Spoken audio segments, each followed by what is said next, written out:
Hello and welcome to 𝗂𝗃𝗶𝗀 Scotland. Today I'm Logan back and I'm joined with Chris McLaughlin of Cumbernauld Colts. How you doing, mate? Hi Logan, thanks for having me.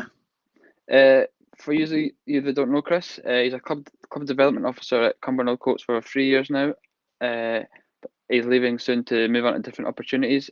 First of all, Chris, can you give us a bit of a background in football that you've got? I'll try my best to be brief.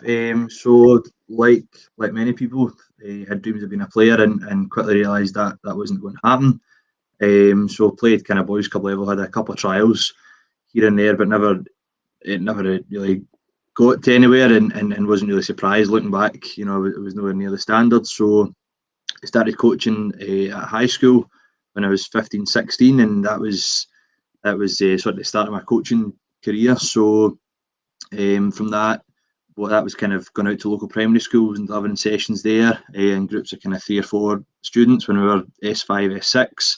Got involved with Cumbernauld Colts as a player and then as a coach probably a couple of years later. So kind of by the time I was leaving school, I was coaching 2, 3, 4 nights a week and sort of progressed from there. Went to still in uni, studied sports studies, kept up my coaching, and then sort of long story short, ended up graduating still in becoming a primary teacher and sort of taught and coached in all different locations. So been lucky enough to work overseas with Challenger Sports and with Celtic in a sort of community international setup. As you say, moved into a sort of club development coach role at the Colts, which then was kind of became more than just sort of putting cones out and doing a session. And like you say, I've just finished up at the tail end of last month after about 13 years all in with the Colts. So at the moment, working at 𝗪𝗁𝗮𝗯𝗄 in the boys' academy there and with under 10s, and as I'm sure we'll come on to, there's been sort of a whole mix of roles in between times. So talk us through some of the role at Cumbernauld Colts in particular. Over the past 3 years, you've been the club development officer. What does that job entail, and how impactful is it for the club? It's a sort of spinning plates role in many ways. I've kind of described it as that before. So as club development coach, it was a mix kind of between 2 strands. First one was sort of coach development. So a lot of our coaches at the Colts, like many boys clubs and girls clubs, are volunteers. So it's mums and dads and aunties and uncles that are sort of stepping in to help out, or else there wouldn't be a team basically. And I know that's the same up and down the country. So a lot of these guys, they're working full time, 9 till 5, and they're maybe rushing home, getting half a dinner down their neck. They're changing into their coaching gear and then getting down to the pitch to set up. So basically, in a nutshell, my job was to make their life as easy as possible. So that was with our inductions, our coach development and services, all our sort of programmes and our curriculum that I know we'll want to talk about in a wee while, so that they could then deliver the best experience possible for the boys and girls that are coming to play. And ultimately, for a lot of those boys and girls, they're playing for the social side, they're playing for the fun side, and for being fit and active and healthy. But there's also that sort of performance element to the club. So if we can get players developing that can eventually go and play in our women's first team, as we look to go and get one of them, and we had one in the past and want to sort of go back into the women's senior game. And of course, in the male side, the Lowland League first team, we want kids from the local area feed up into the first team through the age groups and play senior football, playing the real Scottish Cup and representing the club. So that was sort of one side of the role, and the other side was sort of community engagement, using sort of football as a vehicle. So that was going out to local primary schools. It was helping to run our food bank initiatives, helping with our cold sleep out programmes, and we'd go up to St Lucy's youth group in 𝗪𝗁𝗮𝗯𝗄 and deliver sessions there. We'd have 𝗂𝗃𝗵𝗀, where kids from areas with kind of relative deprivation would come down to the club after school once a week, and they'd get a free hour of football, free of charge, and a hot dinner given to them by the club and through the Scottish Football Partnership Trust. So a lot of things like that, going beyond football, going beyond just what happens on the pitch. So it was a great role, a very busy role, and Jack McKeown, who's taken over from me, he'll be realising that now as the football comes back this week. But a great opportunity, a great role, and you're making a difference to people's lives on and off the pitch. So very enjoyable and very rewarding. How have you managed to combine your personal job, as you say, you're a school teacher, with the community stuff that you do? Just about is probably the honest answer. So I'm lucky. Sort of, I work as a supply teacher. So at the moment I'm teaching 5 days a week, but sometimes that fluctuates. So I started off teaching full time in 2017, and quickly realised I don't want to teach full time. You know, the plan is to work in football for as many hours a week as possible. And there's been a lot of transfer in terms of knowledge and skills from the teaching to the coaching, and vice versa. So in an average week, I probably teach 4 days across a couple of different schools, whether that be in class or doing PE lessons. And then, you know, a bit less demand on my time in terms of admin and emails at the minute. But, you know, the rest of my time would be admin, emails, you know, helping coaches with whatever they needed, really, and providing them with that support. And, of course, getting out on the pitch, which is the most important and the most enjoyable part.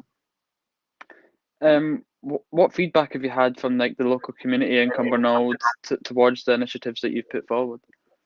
I think people, when you're trying to help them and they can see that the club's all about that, is people are quite receptive to that. I think you still get people that think, oh, it's just a football club, it's just a club for the wee boys and the wee girls, and they maybe don't know about the first team, and they maybe don't know about all the prescription deliveries that were going on at the club. You know, over I think it was about 500 prescriptions during the first lockdown, and throughout it's kind of tailed off a wee bit as people go back a bit closer to normal. But when people were staying at home completely, probably this time last year for about 6 months, it was, you could be delivering 10, 12 prescriptions a day. So it was a team of volunteers going to pharmacies or picking up parcels that we'd then take up to 𝗪𝘁𝗲𝗄𝗃 food bank up at the Cumbernauld town centre. So the club's very much about going beyond football and being in the community for the community. So I think people are very receptive to that, and obviously it's a good vehicle. You know, it gives us the power to use football for good, rather than just simply,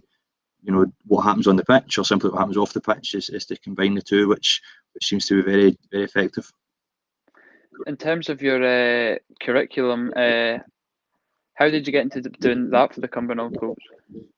I think it's something that we kind of spoke about the need for a while. Like you say, a lot of the volunteers and a lot of the coaches are very time pressed.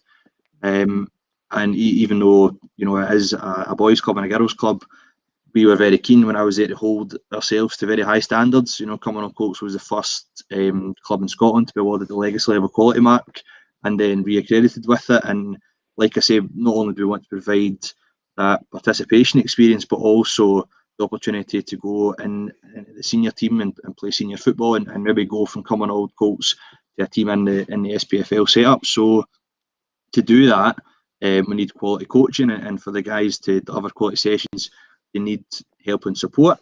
And considering they're giving up their time and, you know, standing out in the pouring rain and the howling wind, then my job and our job as staff was to support them. So it's something we've looked at for a while. Obviously, the lockdown situation gave us a chance to sort of take a step back and assess what we can do to be most effective. So during the sort of last year, we've sort of revamped our coach inductions.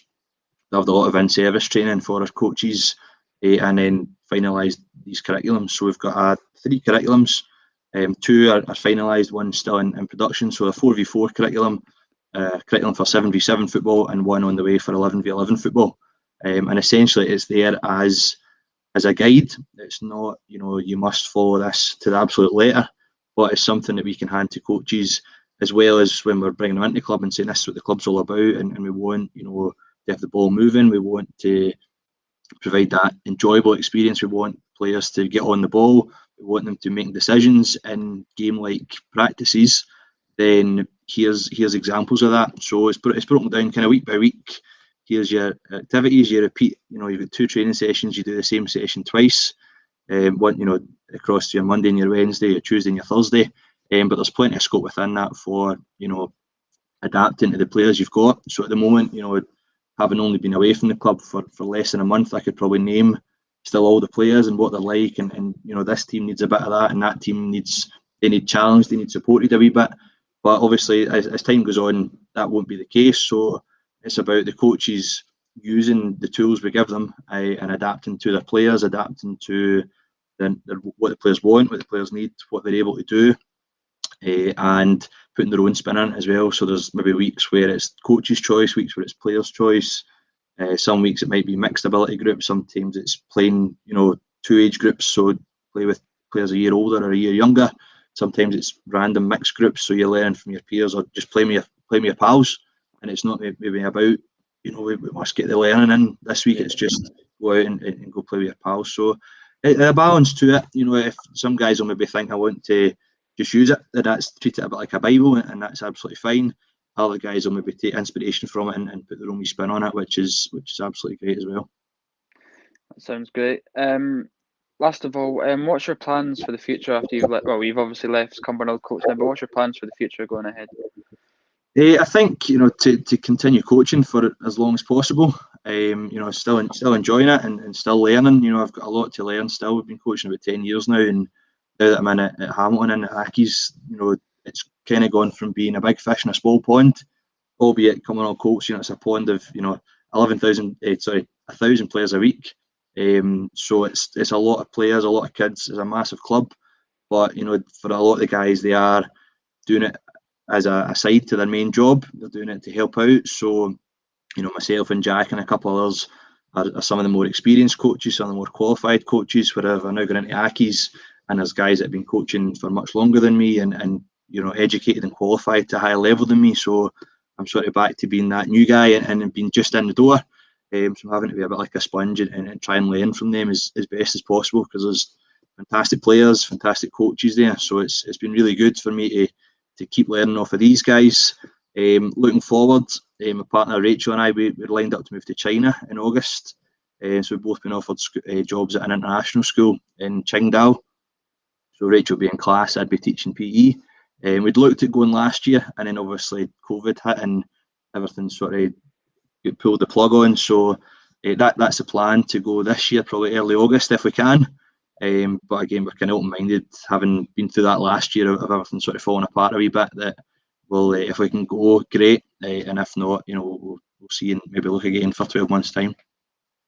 That sounds great, mate. I wish you all the best in China when you go, and thanks for listening, guys. This has been Youth Football Scotland, and I'll see you in the next video.